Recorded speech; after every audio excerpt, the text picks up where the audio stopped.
잔금 해제 시간입니다. 양지수 그래도 9시 10분경에 바닥으로 두고 낙폭을 줄이더니 상승 전환해둔 상황입니다.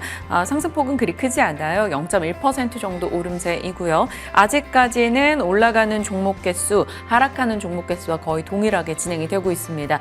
오늘 장은 어떻게 마무리될지 궁금한 가운데 시장과 종목 섹터 전략 챙겨보겠습니다. 유영화 과장과 함께합니다. 어서 오세요. 안녕하세요. 네.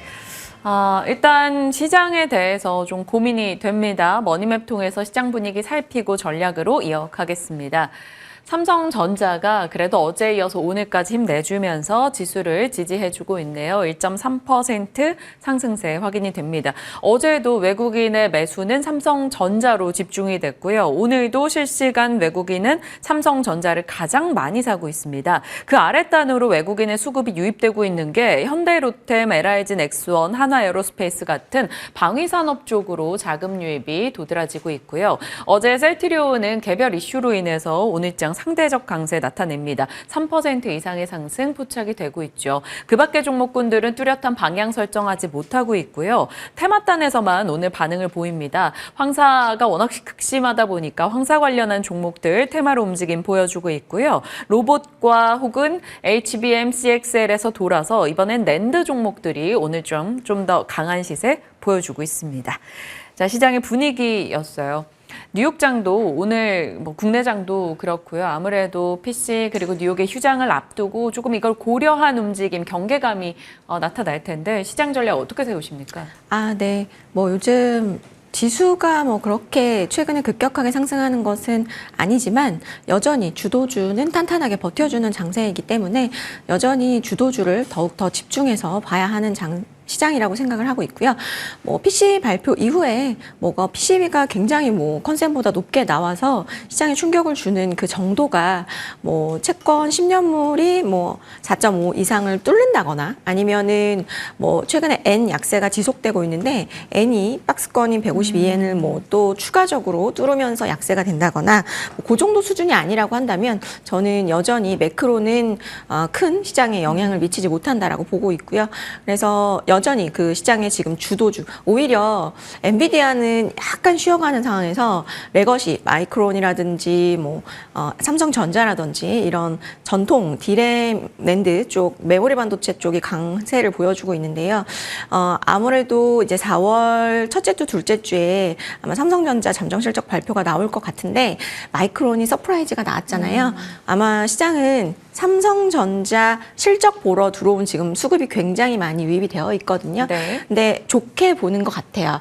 아마 5조 이상 생각을 하는 상황인 것 같고, 만약에 삼성전자가 정말 마이크론처럼 서프라이즈를 내준다면 당분간 반도체 강세는 더욱더 강화될 것으로 판단이 되고 있습니다. 그래서 지금 현재 반도체를 담아 놓으셨다면 그대로 홀딩 하셔도 좋지 않을까 생각합니다. 네. 반도체 쪽이 상승률로 보면 부담스럽지만 또 스토리나 일정 이벤트상으로 봤을 때 그리고 실적에 대한 컨센을 봤을 때는 부담스럽지 않습니다. 그래서 갖고 계신 분들이 좀 고민이 되실 것 같은데 반도체 관련한 종목들은 좀 지속 보유해보자라고 의견을 주셨고요. 그런 맥락에서 저희 반도체 종목 AS 하나 할게요. 3월 8일에 말씀 주셨던 종목 중 하나 바로 JT입니다. JT가 어제 6% 급등, 오늘도 1% 상승 흐름 보여주고 있는데 말씀 주시고 좋은 시세를 내고 있어요. AS 부탁드립니다. 이제 JT는 다른 종목보다 그렇게 빠르진 않습니다. 상승 속도가. 그 이유는 사실 그 IR에 다소 보수적인 종목이라고 말씀을 드렸고, 그렇기 때문에 한 방이 저는 좀 있다고 생각을 하기 때문에 지금 우리가 이제 가져왔다라고 한다면 아직 이 관련된 리포트도 안 나왔는데 이 가격 그러면은 저는 여전히 매력이 있다라고 생각하고, 그리고 시총이 워낙 작기 때문에 기관 투자자의 접근이 굉장히 어렵다라는 말씀을 드렸잖아요. 네. 저는 좀 선순환으로 들어가는 구간을 좀 기대를 해보는데, 그게 어떤 이 커버 리포트가 나오고 그리고 이제 기관 투자자들이 유입되고 그때까지는 일단은 반도체 장세 속에서 좀 저평가된 종목으로 판단이 되기 때문에 가져가 보시는 전략을 말씀을 드리겠습니다. 일단은 보유 의견으로 얘기해 주셨네요. J 붙은 종목들 몇몇이 잘 가요. JO, JMT, JT, 네네. JCS 메디칼 그 종목 빼고는 좀 네. 잘 가고 있는 것 같습니다. 네. 일단 JT에 대해서는 보유 의견으로 얘기해 주셨습니다. 자, 그러면 한 주 동안 사모펀드 연기금에서는 어떤 종목들에 관심을 뒀을까요? 보겠습니다. 초록 색깔은 반도체, 네. 뭐 ST, LB세미콘, PSK홀딩스, 테크윈, 가온칩스 뭐 다 거의 다 반도체가 많이 뛰고 노란색이 전력인프라 그리고 진성TC, 건설기계 쪽도 조금 보이고 있습니다. 거의 뭐 반도체에 주력했네요. 네, 일단 반도체 지금 요즘 장세 같은 경우는 반도체 빼고는 얘기할 수가 없을 정도로 반도체 강세를 보여주고 있는데 이번 주에 한미 반도체, 그러니까 소부장 중에 대장주가 더 상승세를 강화시키면서 반도체의 주도를 더 확고히 하고 있는 상황이고요. 특히 AI 관련, 그다음에 레거시까지 골고루 지금 담고 있어요. 그러니까 AI는 AI대로 모멘텀이 있고 레거시는 레거시대로 또 이제 저평가되어 있었기 때문에 담아야 돼서 지금 기관들은 사실 반도체 담기에 굉장히 바쁘고요. 여기 표시는 안 되어 있지만 이제 삼화전기라든지 KINX 같은 경우는 데이터 센터 관련주들로 최근에는 데이터 센터 관련주 밸리체인으로 또 바스켓으로 담고 있는 부분들이 있기 때문에 그런 부분들을 좀 참고를 하시면 좋을 것 같고요. 아까도 말씀드렸지만 4월에 이제 삼성전자의 잠정 실적 발표가 아마 이 실적 장세를 문을 여는 시작이 될 것 같은데 호실적 나온다면 아마도 저는 개인적으로 충분히 그 이후로도 반도체 장세는 더 이어갈 가능성이 있다라는 말씀을 드릴게요. 그 전력 쪽도 좀 봐주세요. 재룡전기 주총 내용도 조금 이슈가 되기도 했고요. 일진전기도 한 2주 전부터 전력 전선 변압기 다 한다 뭐 이러면서 관심을 받았는데 전력 쪽도 계속 꾸준하게 이슈가 되는 것 같아요. 네. 지금 아까도 말씀드렸지만 데이터 센터 거기에서 파생되는 어떤 인프라단 으로도 볼 수 있고 사실 전력 섹터 자체로는 뭐 사이클을 계속 또 이어온 상황인데요. 특히나 이제 전력기기, 그러니까 특히나 변압기가 좋다면 그 변압기의 사이클을 8개월 후행하는 것이 바로 전선이라는 이야기들이 있는데 그러다 보니까 변압기도 좋고 전선도 좋은 양수겸장의 종목인 일진전기를 그냥 사자라는 지금 시선들이 많이 있는 것 같고요. 네. 일진전기 수주잔고가 굉장히 좋아요. 그리고 전선 변압기로 확장 사이클의 본격 수혜주라고 지금 시장에서는 생각을 하고 있고요. 글로벌 유일 전선과 중전기, 변압기나 차단기를 동시에 생산하는 업체고요. 작년 매출 비중에서 전선이 80, 중전기가 한 20 정도 됐고 영업 이익 비중에서는 전선이 42%, 중전기가 56% 정도 차지하고 있습니다. 작년에 중전기 매출액이 한 YOY로 16% 정도 상승을 하면서 전사이익의 성장을 견인을 했는데요. 주목할 부분은 작년 9월에 캐파 증설을 공시를 했죠. 이 초고압 변압기 수요에 대응하기 위해서 680억 규모의 신규 공장을 건설을 하는데 땅은 있었기 때문에 이제 공장만 지으면 되는 상황이고요. 아마 올해 12월에 가동을 목표로 해서 지금 진행을 하고 있습니다. 그래서 캐파 증설이 된다면 이제 매출액단 같은 경우는 중전기는 증설 전에 2,600억 수준에서 증설 후에는 4,300억까지 올라갈 수 있고요. 그 다음에 전선 부분 같은 경우는 증설 전에 3,800억, 증설 후 6,200억까지 올라갈 수 있기 때문에 아까 말씀드렸지만 지금 변압기도 좋지만 전선 사이클도 지금 기대가 되는 상황에서 좀 크게 실적이 레벨업 되는 구간으로 이제 좀 들어갈 수 있지 않을까라는 기대가 있는 것 같고 올해 영업이익이 한 680억 그리고 내년에 1,000억 정도 아까 말씀드렸지만 내년에는 이제 캐파 증설이 완료가 되고 공장이 또 돌아갈 수 있기 때문에 그 부분이 반영이 되면서 크게 점프업을 할 수 있을 것 같습니다. 그렇다면 보유자 입장에서 어느 정도 수익이 있더라도 더 끌고 가는 걸 추천하시겠네요. 지금 변압기나 전선에서 내려오는 것은 이 수익을 반납하는 리스크보다 업사이드의 리스크가 훨씬 더 크다고 생각합니다. 알겠습니다. 참고해 보시길 바라겠고요. 이제 오늘 유영아 과장님의 종목은 무엇인지 열어보겠습니다. 확인해 보시죠. 첫 번째 종목은 오로스테크놀로지 숨겨진 H뱅 관련주 대장이다. 포인트 잡아가겠습니다. 2011년도 국내 최초로 이 웨이퍼의 계측 장비를 국산화했다고 하더라고요. 네, 맞습니다. KLA가 워낙 잘하는 기업이라서, 그리고 사실 이제 비용도 비용이고, 그리고 이제 KLA가 우리나라에 대응을 해주는 부분이 사실은 VVIP는 아니기 때문에 그런 부분들로 인해서 사실 국산화에 대한 니즈가 굉장히 많은 상황에서 동사도 이 일부의 국산화에 성공을 한 기업이라고 보시면 되고요. 반도체 노광 공정용 장비 중에서 오정열 측정 장비를 주력으로 하는 기업이고, 이제 경쟁사는 아까 말씀드렸듯이 KLA인데요. 국산화가 어려웠던 사실은 좀 분야 쪽에서 이 경쟁사들이 국산화에 성공을 하고 있고, 전공정 측정 장비 분야로는 이제 이 현재 오로스 테크놀로지고, 전공정 검사 장비 쪽 같은 경우는 이제 넥스틴이라고 보시면 되고요. 아무래도 아까 말씀드렸듯이 뭐 오사트 업체든 네. 종합 이 반도체 기업이든 KLA의 의존도를 좀 낮추려고 하는 움직임들이 많이 있기 때문에 거기서의 어떤 각자 도생 흐름이 이런 관련주들의 모멘텀을 좀 만들고 있다라고 보고 있고요. 이 노광 공정에 필요한 장비 중에서 이 오버레이 계측 장비 같은 경우는 그 미세한 회로 패턴이 이제 계속해서 적층 이렇게 그려져야 되는 상황에서 네. 하부 패턴하고 상부 패턴 간의 정렬 상태 잘 이게 이제 되어 있는지를 계측을 하는 장비라고 보시면 되고요.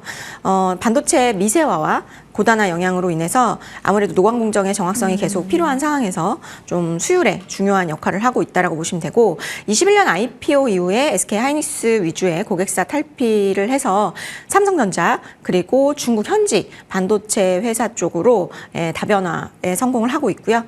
지금 뭐 계속해서 지금 작년에도 삼성전자 수주 계속 공시가 나왔기 때문에 네. 올해도 좀 기대를 해보면 좋을 것 같습니다.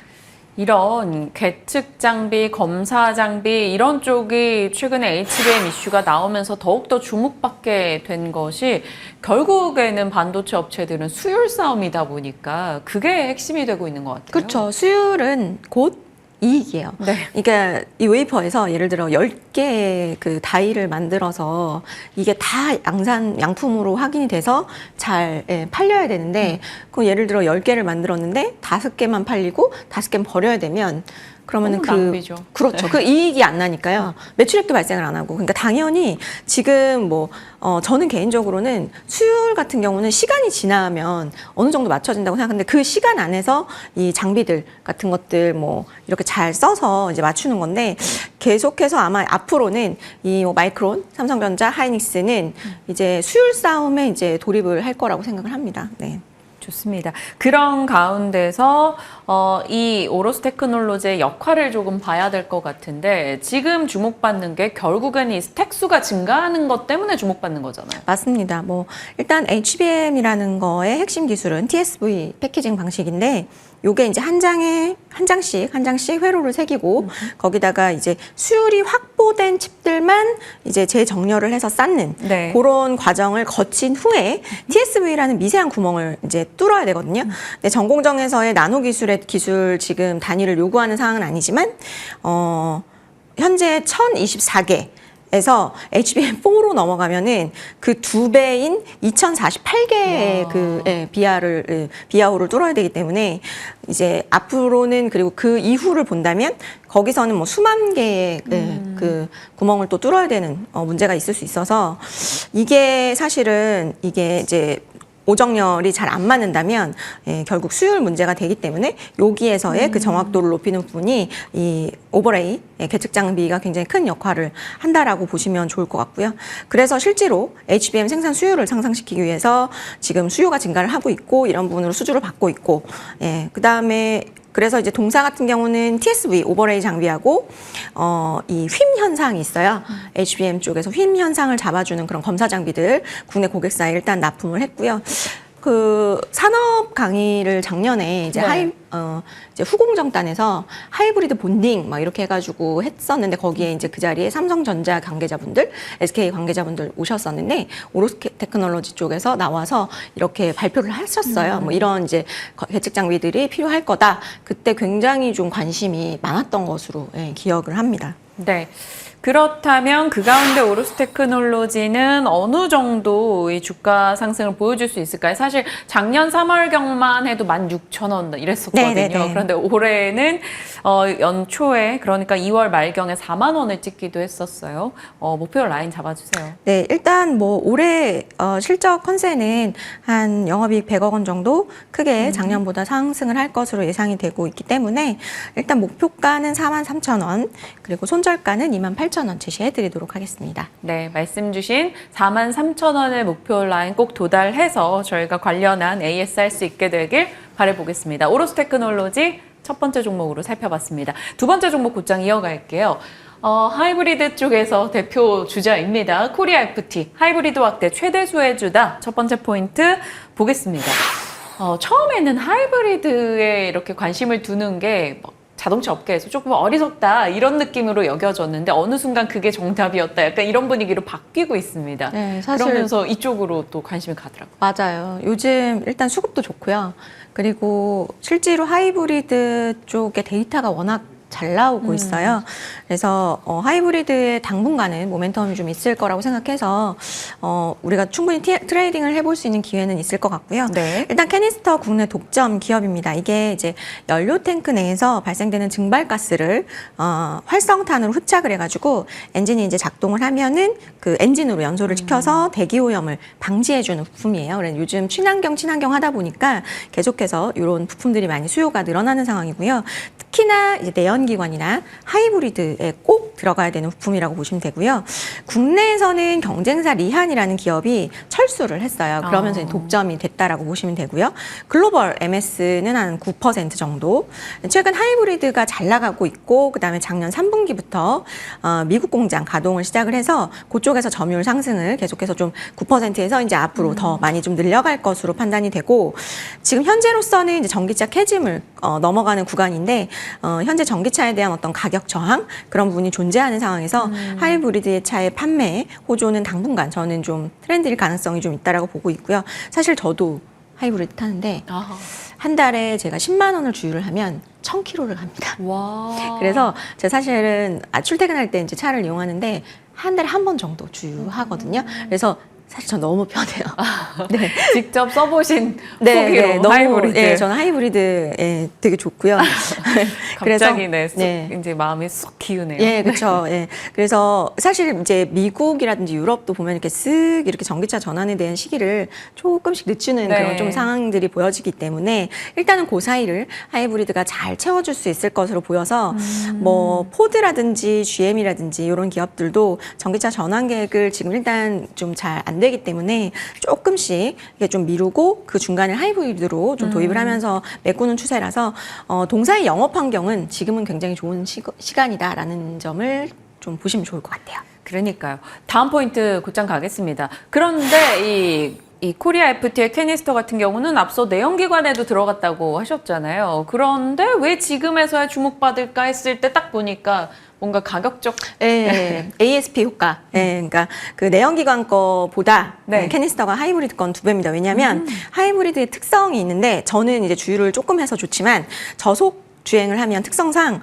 이게 내연기관차보다 연료 탱크 내에서 더 많은 가스가 발생을 한다고 해요. 저도 몰랐는데 네. 많은 가스를 이제 짧은 시간에 연소를 해야 되기 때문에 기존의 캐니스터보다 하이브리드 캐니스터가 성능이 더 좋아야 됩니다. 그러려면 결국에는 자연스럽게 ASP 상승으로 이어지고요. 실제로 그런 분들이 나타나고 있고 일반 캐니스터는 이제 ASP가 한 4에서 5만 원, 하이브리드 같은 경우는 8에서 13만 원, 한 2배 정도 높다라고 보시면 되고 그래서 이제 P와 Q가 동시에 같이. 올라가는 그 시점이고 주목할 부분은 이제 현대차 그룹 비중이 지금 22년도에 87% 절대적이었어요. 근데 올해는 80% 아래쪽으로 좀 내려갈 것으로 보입니다. 왜냐하면 이제 글로벌 고객사들을 좀 확보를 하고 있기 때문에 그래서 이것이 또 하나의 이제 디스카운트 요인이었는데 해소가 되고 P와 Q가 성장하는 구간이기 때문에 좀 잘 보시면 좋을 것 같습니다. 네.